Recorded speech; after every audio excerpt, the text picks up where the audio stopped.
Welcome back, everyone, to the deep dive. Today, we're going to be diving into something that's pretty major. Yeah, the whole US-China tariff situation. And wow, you guys sent in a lot on this. Yeah, there's definitely no shortage of opinions or information out there. Nope. News articles, expert analysis. We've even got a transcript from like a financial news segment. So we're going to try to sort through all of it, right? Absolutely. Really break down what these tariffs mean for, you and me right now, but also the bigger picture stuff. Like, what are the economic principles behind all this? And, down the line, what could the consequences be? Yeah, that long-term view is crucial. For sure. And specifically, we're looking at China's move to, well, they put an 84% tariff on American goods. Retaliation, basically, started on April 10th. Right, and that was in direct response to the U.S. raising tariffs on Chinese products. Over 100% now. I think it's at 104%. Yeah, 104%. So things are heating up, and, U.S. Treasury Secretary Scott Bessent's already calling this a loser for China. So, yeah, there's definitely some tension here. Absolutely. And to really understand what's going on, we have to start with the basics. What are tariffs anyway? Yeah, like, what are we even talking about here? Well, Robert Galati, one of the experts we're looking at, gives a pretty clear definition. He says, basically, tariffs are federal taxes, but they're only on goods that are imported from other countries. Okay, so not everything we buy, just stuff coming in from overseas. Exactly. And it's not like a flat tax, you know? Yeah. The percentage, the rate, it varies. Depends on the specific product, where it's coming from, all that. Right, so some things get hit harder than others. Exactly. And Galati also makes the point that, look, tariffs have been around forever. It's not a new thing. Historically, they've served a few different purposes. Like what? What are those purposes? Well, first, just like any tax, they bring in money for the government. Revenue, right. Makes sense. Governments need money to operate. Right. Second, they can shift wealth around. So, if imported goods become more expensive because of the tariff, it gives domestic producers an edge. They can maybe raise their prices a bit, increase profits. But of course, that means consumers, us, we end up paying more. Right, so there's a winner and a loser in that scenario. Yeah, kind of a redistribution of wealth.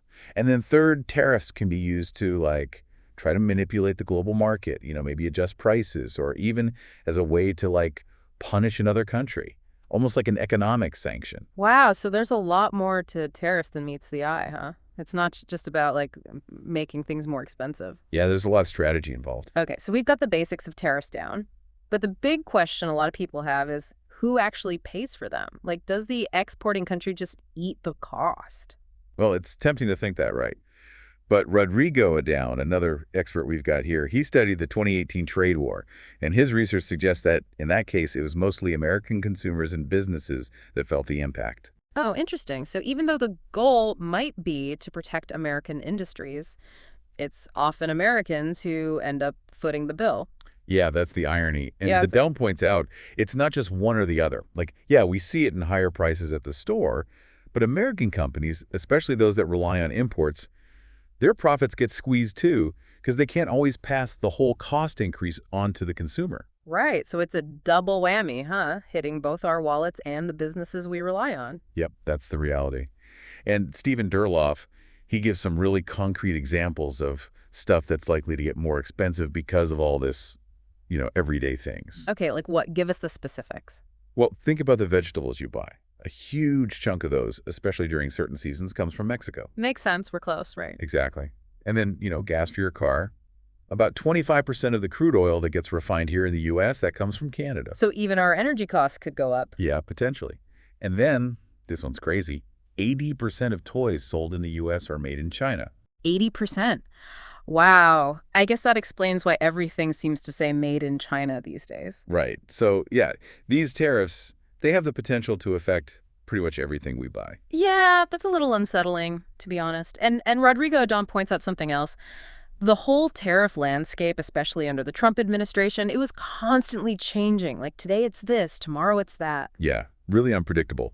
Tariffs would be announced, then maybe threatened, sometimes delayed, and then finally actually put into place. So much back and forth, huh? Yeah, and all that uncertainty, that has real consequences for the economy. How so? Well, Adown uses car manufacturers as an example. Mm. When there were talks of tariffs on cars, a lot of companies rushed to import vehicles before the tariffs actually hit. Trying to beat the clock, basically. Exactly. Yeah. But that creates all sorts of inefficiencies, potential disruptions in the supply chain. Right, because everyone's scrambling to adjust. Exactly. And, Stephen Durloff, he talks about this thing called the Economic Policy Uncertainty Index. Basically, it tracks how much economic disruption is caused by, unpredictable policy decisions. So, like, more uncertainty, the higher the index. Right. And he says that during times of high tariff activity, that index shot way up. Makes sense. If businesses don't know what the rules are going to be, they're less likely to invest and take risks. Exactly. And consumers, if they're worried about the future, they might hold back on spending too. So this uncertainty, it really throws a wrench in the whole system. Yeah, it creates a kind of paralysis. Now, one of the big arguments in favor of tariffs is that they're good for American workers, right? They bring jobs back to the U.S. That's the idea anyway. Yeah. With Stephen Durloff, he offers a counter-argument. He says that tariffs are actually pretty likely to hurt overall employment in the long run. Wait, so tariffs could lead to job losses, not gains? That's what he's suggesting. And he uses the example of those steel tariffs that were put in place a while back. Okay, what happened there? Well, yeah, there was a small increase in jobs, specifically within the steel industry itself. So that part worked, at least. Yeah, but the overall impact on manufacturing jobs across the board was negative. Like, way more jobs were lost than gained. How come? Because so many other industries rely on steel, right? Yeah. It's an input for their production. So when steel gets more expensive, their costs go up, and they might have to lay people off. Right, so it's like a ripple effect. Exactly. And Durloff points out that over 2 million jobs in the U.S. are in industries that use a lot of steel. 2 million. That's a huge number. Yeah, and compare that to less than 150,000 people who actually work directly in steel production. So the potential downside is way bigger than the potential upside. That's his point. And it's something to consider, right? Because we often hear about those jobs that are created, but we don't always hear about the jobs that are lost because of the ripple effects. Yeah, that's an important point. And something else to remember is that, the U.S. isn't operating in a vacuum here. When we slap tariffs on other countries, they often retaliate, like we're seeing right now with China. Yeah, that 84% tariff is a direct response to our actions. And it's not just China. We've seen Canada and Mexico propose countermeasures in the past, too. So it turns into this tit-for-tat kind of thing. Exactly. Economists call it a beggar thy neighbor policy. Yeah. Like, everyone tries to protect their own economy by putting up barriers, but ultimately, everyone ends up worse off. Because global trade gets messed up. Right. It's like everyone trying to hoard water during a drought. Everyone ends up with less in the end. And the news article you sent, it talks about how all this is affecting global markets. Like, after the U.S. announced those tariffs on April 2nd, the stock market took a big hit. The S&P 500, which is like a big indicator of the U.S. stock market, it entered what's called a bear market. Meaning it dropped 20% or more from its recent peak. Yeah, basically signaling that investors are worried about the future. And it wasn't just in the U.S. either. Markets in South Korea, Shanghai, Hong Kong, they all saw similar declines. Wow, so this is really having a global ripple effect. Absolutely. These kinds of actions have consequences that go way beyond our borders. Okay, so let's zoom out a little bit and look at the historical context here. Robert Gulati, he makes an interesting point about how tariffs have been used in the past. He says that historically, when the U.S. has had high tariffs, they've tended to be more stable and more targeted. Like focused on specific industries, maybe for protectionist reasons. Yeah, but what we're seeing now, he calls it rapid experimentation. Tariffs are being announced, changed, implemented very quickly, and often across a wide range of goods. Yeah, there's a lot less predictability. And Gulati brings up a pretty sobering historical parallel. The Embargo Act of 1807. What was that? Well, basically, it was a law that banned American ships from trading in foreign ports. The idea was to pressure Britain and France. Okay, and how did that work out? Well, it actually ended up hurting American trade a lot more than it hurt Britain or France. And it even contributed to the War of 1812. Wow, so not exactly a success story. Right. And it's a reminder that these trade policies can have unintended consequences that go far beyond the immediate economic effects. Yeah, it's like a chain reaction. Exactly. And Gulati also raises a really important point about how the current administration is approaching international trade agreements. After World War II, there was this whole system set up to manage trade disputes and promote global stability. Like the World Trade Organization, the WTO, it was designed to help countries resolve their disagreements. Like a referee for international trade, basically. Right. But Gulati says we're seeing a move away from that system. There's less emphasis on those established frameworks, more willingness to disregard treaty commitments, And we're seeing more and more use of national security arguments to justify trade actions. So it's kind of like going rogue, in a way. Yeah, sort of. And Wow. that can create a lot of instability and unpredictability in the global system. Right, because it undermines the whole idea of cooperation and playing by the rules. Exactly. And Rodrigo Adam, he brings up another key point.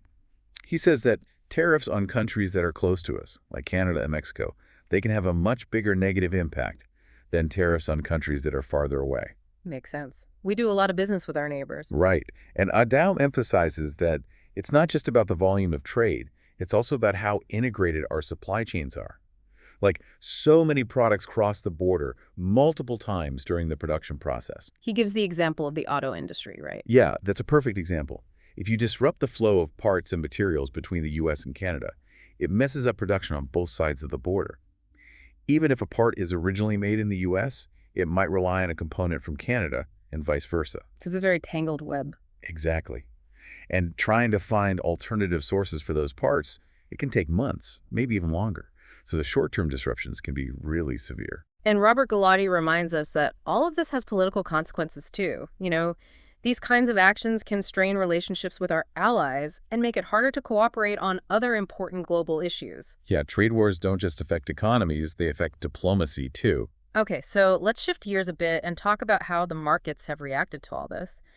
The YouTube transcript you sent, it talks about this interesting initial response when there were rumors of negotiations. Like, the stock market actually went up for a bit. Yeah, there was this brief moment of optimism, like maybe things would get worked out. But then, as the day went on and no concrete deals were announced, the market took a nosedive. Yeah, reality set in.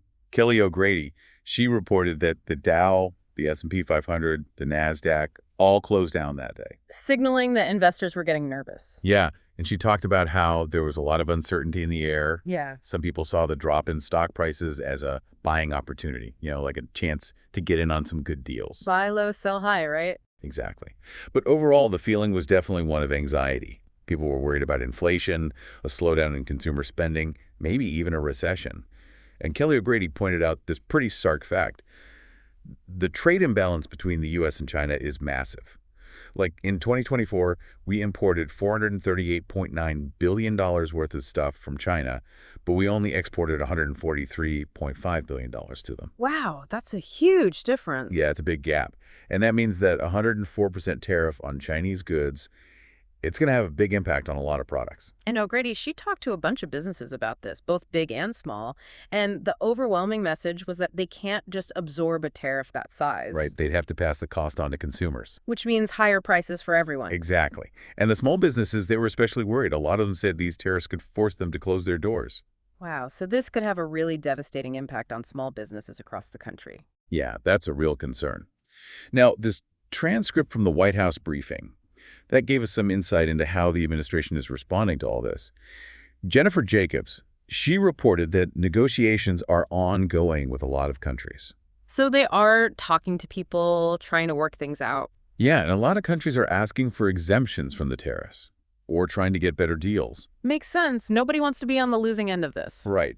And the White House is pointing to the agreement they reached with Israel as a kind of model for other countries. So they're saying, hey, we can work with you, just come to the table. Exactly. And President Trump, he's told his team to come up with these tailor-made packages for countries that are willing to negotiate. The U.S. Trade Representative is leading the charge on that. So they're trying to be flexible, at least on the surface. Yeah, that's the message they're sending. But at the same time, the tariffs are still in effect. So it's a bit of a carrot and stick approach. Okay, so they're trying to play hardball, but also leave the door open for diplomacy. Exactly. And Jennifer Jacobs, she also reported that Japan and South Korea are scheduled to come to the U.S. for talks, and the leader of Italy is coming too. So there's definitely a lot of diplomatic activity going on behind the scenes. Yeah, it sounds like a lot of high-stakes poker. You can say that. Okay, before we wrap up, I got to ask about this whole Elon Musk-Peter Navarro thing. The transcript mentions this pretty public spat between them. Yeah, that was something else. Musk called Navarro a moron and basically said that Tesla is mainly an assembler of parts, not a real manufacturer. Ouch. And Navarro, he basically implied that Tesla's role is bigger than Musk is letting on. Yeah, they definitely had different perspectives. And the White House, they're trying to downplay it, saying it's just, typical disagreements among officials. But Jennifer Jacobs, she also pointed out all the lobbying that's going on right now. Yeah, a lot of people and businesses are trying to influence the president's position on tariffs. So even within the administration, there's a lot of debate going on about this. Absolutely. And it's interesting because even though there's all this internal tension, the Commerce Secretary, he's still publicly supporting the tariffs. So it's a pretty complex and dynamic situation, to say the least. Yeah, that's a good way to put it. So, as we come to the end of this deep dive, there are a few key things to remember.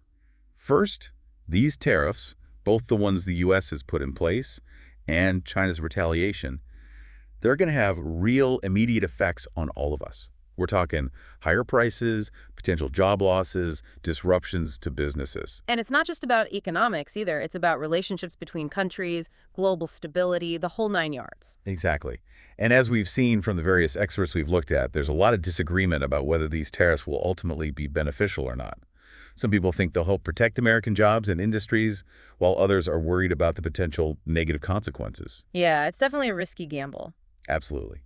And it's something that all of us need to be paying attention to and thinking about. For sure. So, with that in mind, we'll leave you with a final thought to ponder. We've talked about the historical example of the Embargo Act and how the current administration seems to be moving away from established international trade systems. So the question is, what could the long-term consequences of all this be? Yeah. Beyond the immediate price hikes, what could the lasting impact of this trade war be on the global economy and international relations? It's a big question, and there are no easy answers. But it's something that all of us, as citizens and as consumers, need to be thinking about. Thanks for joining us for this deep dive. And keep those sources coming. We'll be back soon with another deep dive into, whatever you guys send our way. See you next time. Until then.